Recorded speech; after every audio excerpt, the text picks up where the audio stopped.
कौमी असम्बली में opposition leader Umar Ayub PTI के सेक्रेटरी जनरल के ओहदे से मुस्ताफ़ी हो गए।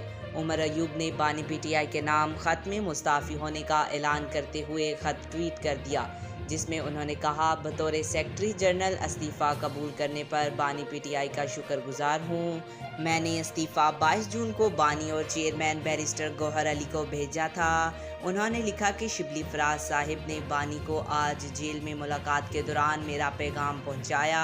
बानी पीटीआई की हदायत पर पार्टी की तंजीमी ढांचे में मज़ीद तब्दीलियाँ की जाएंगी। इनका कहना था कि पीटीआई फैमिली मेंबर, अरकान असम्बली और पार्टी ओहदेदार का शुक्र अदा करना चाहता हूँ। तमाम लोगों का शुक्रिया जिन्होंने बानी और पार्टी के लिए अनथक मेहनत और बहादुरी से काम किया। उमर अयूब मुस्ताफ़ी होने की वजह बताते हुए कहा कि बतौर अपोजिशन लीडर पार्टी के सेक्रेटरी जनरल के ओहदे से इंसाफ नहीं कर पा रहा, इसलिए किसी और शख्स को पार्टी का सेक्रेटरी जनरल नामजद किया जाए। खत की copy party chairman barrister Gauhar को अरसाल कर दी है। आज तक के लिए इतना ही। मज़ीद ऐसी मालूमाती वीडियो देखने के लिए हमारे चैनल को सब्सक्राइब करें।